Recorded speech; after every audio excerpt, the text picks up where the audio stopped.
Hello student, science वाले गुरुजी में फिर से आपका बहुत बहुत स्वागत है। बच्चों, जैसा कि आपको पता है, अभी अब जो अपनी सीरीज चल रही है 10th क्लास साइंस की, अभी तक 5 वीडियो अपलोड कर दिया है। आज ये छठा वीडियो अपलोड करने जा रहा हूँ। वीडियो को अच्छे से देखना। कोई चीज़ समझ में नहीं आए तो कमेंट करके बता देना। नोट्स कैसे लगे वो भी आप कमेंट करके जरूर बताना। चैनल पर पहली बार आए हो तो चैनल को सब्सक्राइब कर लीजिए, क्योंकि ऐसे ही पूरे पूरे चैप्टर, जो 13 चैप्टर हैं उसके लेक्चर वीडियो आने वाले हैं, और पूरे के पूरे इसकी पीडीएफ भी मिलने वाली है आपको। जैसे कि आपको 2 चैप्टर की वीडियो अपलोड मैंने कर दी है टेलीग्राम चैनल पर, वो आप डिस्क्रिप्शन में लिंक देख सकते हो। और आज ये अपने जो छठा वीडियो है वो चैप्टर नंबर 2 का है, और इसी पे आज लास्ट वीडियो होगा। ये छठे जो वीडियो है चैप्टर नंबर 2 का। इसके साथ ही अपने 2 चैप्टर आज के जो वीडियो को मिलाकर 2 चैप्टर कंप्लीट हो जाएंगे। नेक्स्ट डे अपने नेक्स्ट चैप्टर स्टार्ट करेंगे, और आज हम इसको कंप्लीट करते हैं। तो चलो बच्चों, देखते हैं क्या है किसी चैप्टर के अंदर। देखो बच्चों, यहाँ तक अपने कर लिया था। सेकंड जो इसकी जो पहले वाली वीडियो है आपने नहीं देखी है तो पहले आप वो 5 वीडियो देख लेना कि दैनिक जीवन में पीएच का महत्व क्या होता है। यहाँ तक अपने यहाँ पहुँच गए हैं। अब आज इस वीडियो में अपने इस चैप्टर को भी कंप्लीट कर देंगे। देखो बच्चों, ये चीज़ भी उसी चैप्टर में कर ली बात कि जो प्राकृतिक अम्ल होते हैं उनमें ये चीज़ें है ना, कौन कौन सा अम्ल मिलता है प्राकृतिक नींबू के अंदर, कौन सा होते हैं। तो बच्चों डायरेक्ट ऐसे क्वेश्चन आते हैं कि टमाटर के अंदर कौन सा अम्ल पाया जाता है। तो टमाटर का आ जाए तो बच्चों क्या कहोगे, ऑक्जेलिक अम्ल। ये चीज़ें है ना, हमने वहाँ लास्ट वीडियो में पढ़ चुके हैं। तो आज अभी नेक्स्ट आगे से स्टार्ट करने वाले हैं। आज हम स्टार्ट करने वाले हैं कि साधारण नमक। साधारण नमक बच्चों क्या होता है, जो अपन खाने में जो यूज करते हैं वही नमक की बात हो रही है। साधारण नमक से बनने वाले पदार्थ, यानी साधारण नमक। बच्चों साधारण नमक क्या होता है, NaCl होता है बच्चों। NaCl के उपयोग से हम क्या क्या चीज़ बना सकते हैं उसके बारे में बात करने वाले हैं। तो देखो बच्चों, पहले चीज़ है कि सोडियम हाइड्रोक्साइड। सोडियम हाइड्रोक्साइड बच्चों क्या होता है, NaOH ही लिखा हुआ है। क्या होता है बच्चों, NaOH, यानी सोडियम हाइड्रोक्साइड बात करेंगे। यानी साधारण नमक से हम क्या बना सकते हैं, NaOH। इसे कास्टिक सोडा भी कहते हैं बच्चों। क्या बोलते हैं, कास्टिक सोडा। डायरेक्ट क्वेश्चन आ जाता है कि कास्टिक सोडा किसे कहते हैं, तो किसको बोलते होगा आप, सोडियम हाइड्रोक्साइड को।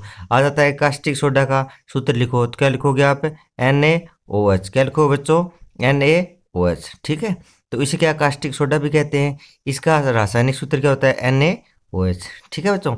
उसके बाद है सोडियम क्लोराइड के जलीय विलयन में विद्युत प्रवाहित करने पर यह वियोजित होकर सोडियम हाइड्रोक्साइड उत्पन्न करता है। इसे कलोर क्षार अभिक्रिया भी कहते हैं। वेरी वेरी इंपॉर्टेंट बच्चों, से डायरेक्ट क्वेश्चन आता है कि कलोर क्षार अभिक्रिया किसे कहते हैं, तो आपको क्या लिखना है, यही लिखना है।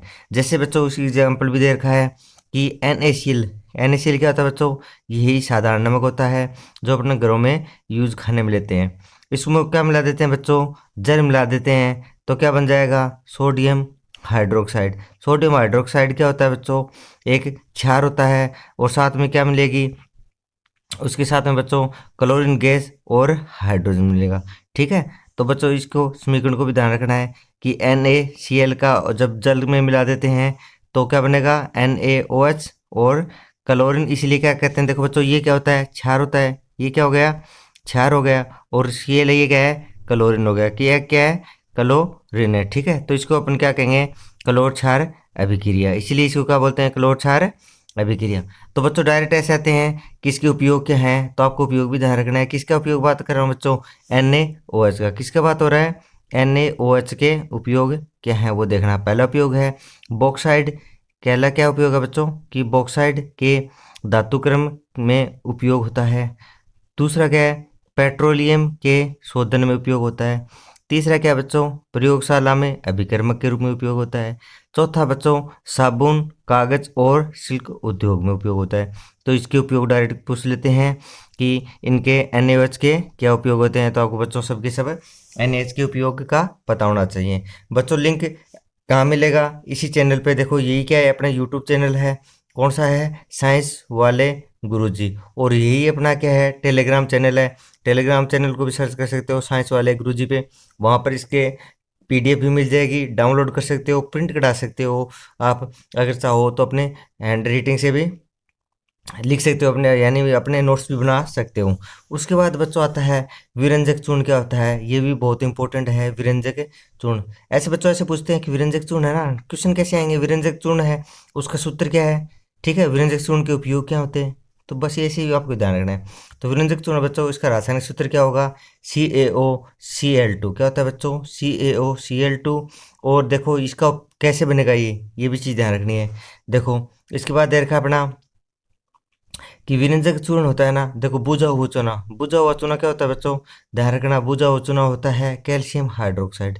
क्या होता है बच्चों, बुझा हुआ चूना। क्वेश्चन आ जाता है कि बुझा हुआ चूना का सूत्र क्या है, तो आप लिखोगे कैल्शियम हाइड्रोक्साइड, CaOH और उसके साथ क्या करवा देते हैं, क्लोरीन की अभिक्रिया करवा देता हूँ, Cl2 की। तो अभिक्रिया करवाऊंगा तो क्या बनेगा, विरंजक चूर्ण बच जाएगा। उदाहरण से देख लो बच्चों, क्या बताया मैंने अभी, कैल्शियम हाइड्रोक्साइड की अभिक्रिया किसे करवा रहा हूँ, क्लोरीन के साथ करवा रहा हूँ, तो क्या बन जाएगा, विरंजक चूर्ण, कैल्शियम ऑक्सी क्लोराइड, ठीक है। और साथ में क्या बन जाएगा, जल बन जाएगा। तो वही बच्चों, अब इसके देखो क्या क्या चीज़ ध्यान रखनी है आपको, एक तो सूत्र ध्यान रखना है, रासायनिक नाम ध्यान रखना है, इसके समीकरण, ये जो उदाहरण है वो ध्यान रखना है, और इसके ध्यान रखना है उपयोग। तो अब इसके भी उपयोग देख लेते हैं अपन, क्या क्या उपयोग होते हैं।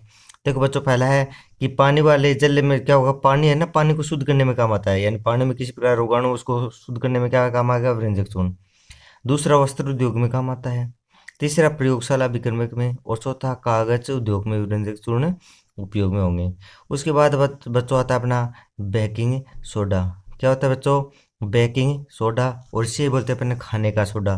क्या बोलते बोलते बच्चों, खाने का सोडा को क्या बोलते हैं, बेकिंग सोडा। तो इसका देखो बच्चों रासायनिक सूत्र क्या होता है, NaHCO3। क्या होता है बच्चों, NaHCO3। इसका रासायनिक नाम होगा सोडियम हाइड्रोजन कार्बोनेट। क्या होता है बच्चों, सोडियम हाइड्रोजन कार्बोनेट। इसको क्या बोलोगे आप, सोडियम हाइड्रोजन कार्बोनेट, ठीक है। उसके बाद अपना आता है कि कच्चे पदार्थों में सोडियम क्लोराइड का उपयोग करके इसका निर्माण किया जाता है। तो ये बता दिए इसका निर्माण कैसे होगा। उसके बाद में बच्चों इसका निर्माण देख लो कि क्या है, ये NaCl क्या होता है बच्चों, साधारण नमक, जल मिला दिया उसके साथ, और कौन सी गैस प्रोवाइड कर दी, CO2 और अमोनिया। मिलेगा क्या, क्या मिलेगा बच्चों, क्या बनेगा, अमोनियम क्लोराइड, और साथ में क्या बन जाएगा, NaHCO3, सोडियम हाइड्रोजन कार्बोनेट। क्या बोलोगे इसको, बेकिंग सोडा या खाने का सोडा। बच्चों इसके क्या पूछेंगे अब, उपयोग क्या होंगे, तो आपको ये उपयोग ध्यान होने चाहिए। यानी क्या होगा, एक तो स्वादिष्ट अपन खाना बनाते हैं ना, खाने को स्वादिष्ट करने में, पेट की अम्लता को दूर करने में, अग्निशामक यंत्रों में, सोडा वाटर और सोडा युक्त शीतल पेयजलों में, ये आपको उपयोग होना चाहिए। बच्चों एक चीज़ मैंने और भी बताई थी कि पेट की अम्लता दूर करने के लिए अपने एक और भी अपने जो पदार्थ वो काम में लेते हैं, वो क्या है, अगर आपको ध्यान में है तो कमेंट करके ज़रूर बताना कि पेट की अम्लता दूर करने के लिए मैंने एक और एंटासिड बताया था, मिल्क ऑफ मैग्नीशिया बताया था बच्चों। अगर आपको याद है तो कमेंट करके बताना कि मिल्क ऑफ मैग्नीशिया का फॉर्मूला क्या होता है, उसका रासायनिक नाम क्या होता है, उसका क्या सूत्र होता है। उसके बाद अपन बात करते हैं बच्चों धोने का सोडा। वो खाने का सोडा था, ये था है धोने का सोडा। इसका भी रासायनिक सूत्र याद रखना है बच्चों, क्या होगा रासायनिक सूत्र, Na2CO3.10H2। क्या होता है बच्चों, Na2CO3.10H2। वहाँ क्या था बच्चों, ये धोने का सोडा है, वो खाने का सोडा था। वहाँ था अपना NaH, क्या था बच्चों, NaHCO3। वहाँ क्या था बच्चों, NaHCO3। और यहाँ क्या है, Na2CO3.10H2। बस अंतर ध्यान रखना थोड़ा। तो बेकिंग सोडा को देखो कई उपयोग कैसे बनेगा, ये बेकिंग सोडा को गर्म करने पर जो सोडियम कार्बोनेट प्राप्त होता है उसे पुनः क्रिस्टलीकरण से क्या बनेगा, अपने पास धोने का सोडा प्राप्त हो जाएगा बच्चों, ठीक है। और इसका एग्जाम्पल आपको ध्यान रखना है, क्या होगा उदाहरण, Na2CO3। क्या होता है बच्चों, ये कौन सा होता है, खाने का सोडा। ये खाने का सोडा है, साथ में मैं जल मिला दिया तो क्या बन गया, धान सोडा, धोने का सोडा बन गया। वही चीज़ है, उसके उपयोग भी ध्यान रखने हैं बच्चों। धोने के सोडे के क्या उपयोग होंगे, वो आपको चीज़ को ध्यान रखनी है कि धोने के सोडे के क्या क्या उपयोग हो सकते हैं। उसके बाद अपन देखते हैं, अभी थोड़ा सा एक मिनट। हाँ अब देखो बच्चों, उसके बाद क्या चल रहा है अपना, हाँ सॉरी थोड़ी सी,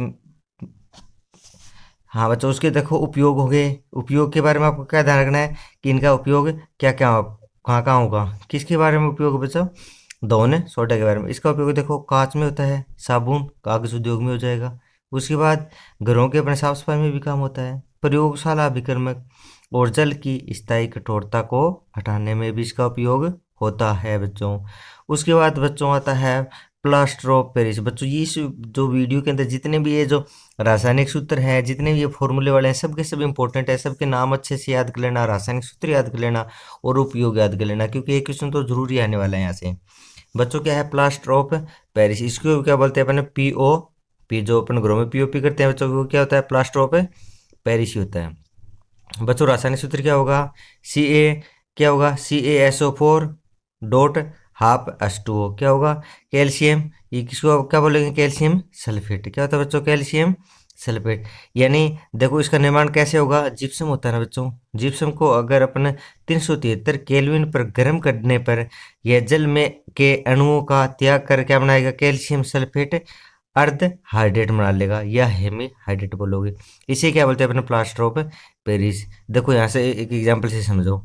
ये बच्चों क्या है, ये देखो ये हाफ क्या है, ये बच्चों ये हो गया अपना प्लास्टर ऑफ पेरिस। ये क्या है पीओपी, इसको मैं क्या लिख दूंगा बच्चों, ये इसको पीओपी बोलेंगे अपन, ठीक है। और पीओपी अगर पीओपी के अंदर वापस क्या मिला दूं मैं, जल मिला दूं, ठीक है। ये हाफ है और डेढ़ इसमें क्या मिला दिया 1.5 जल मिला दिया, तो क्या बन जाएगा जिप्सम। तो दोनों फॉर्मूला आपको ध्यान रखने हैं कि जिप्सम का फॉर्मूला क्या होता है और पीओपी का क्या होता है। जिप्सम का क्या होगा बच्चों CaSO4.2H2O होगा बच्चों, 2H2O होगा, और यहाँ पे क्या आएगा हाफ H2O, ठीक है। बस इतना ही अंतर है। उसके बाद आता है इसके उपयोग, कि इसका उपयोग भी क्या क्या होता है। तो देखो बच्चों पीओपी का उपयोग देखो अपने को पता है कि बहु निर्माण में होता है, दंत चिकित्सा में होता है, अगर मूर्ति और सजावट के सामान में भी होता है, और टूटी फूटी हड्डियों को जोड़ने में डॉक्टर द्वारा इसका उपयोग किया जाता है। उसके बाद बच्चों देखो अभी अपना चैप्टर यहाँ पर कंप्लीट हो गया है, थोड़े जल्दी मैंने इस चैप्टर को कंप्लीट कर दिया है, और इसके साथ ही अपने 2 चैप्टर वीडियो उसके कंप्लीट हो चुके हैं। उसके बाद अब नेक्स्ट वीडियो में 3rd नंबर चैप्टर शुरू करेंगे, धातु एवं अधातु। वो नेक्स्ट वीडियो में इसमें आ जाएगा धातु और अधातु। इस प्रकार देखो अपने धातु और अधातु करते हुए इस प्रकार पूरे चैप्टर और पूरे की पूरे जो एनसीईआरटी है 10th क्लास की, वो पूरी पूरी कंप्लीट करवा दूंगा इसी प्रकार एक एक वीडियो डालकर। वीडियो कैसा लगा बच्चों जरूर कमेंट करके बताना। अगर पहली बार चैनल पे आए हो तो चैनल को सब्सक्राइब कर लो, बेल आइकन को प्रेस कर लो, लाइक करना बच्चों, शेयर करना अपने यार दोस्तों को, और कमेंट करके जरूर बताना वीडियो कैसे लगा। ठीक है बच्चों, बाय। अब जल्दी दूसरी वीडियो में आपको मिलते हैं, ठीक है। बाय बच्चों, धन्यवाद देखने के लिए।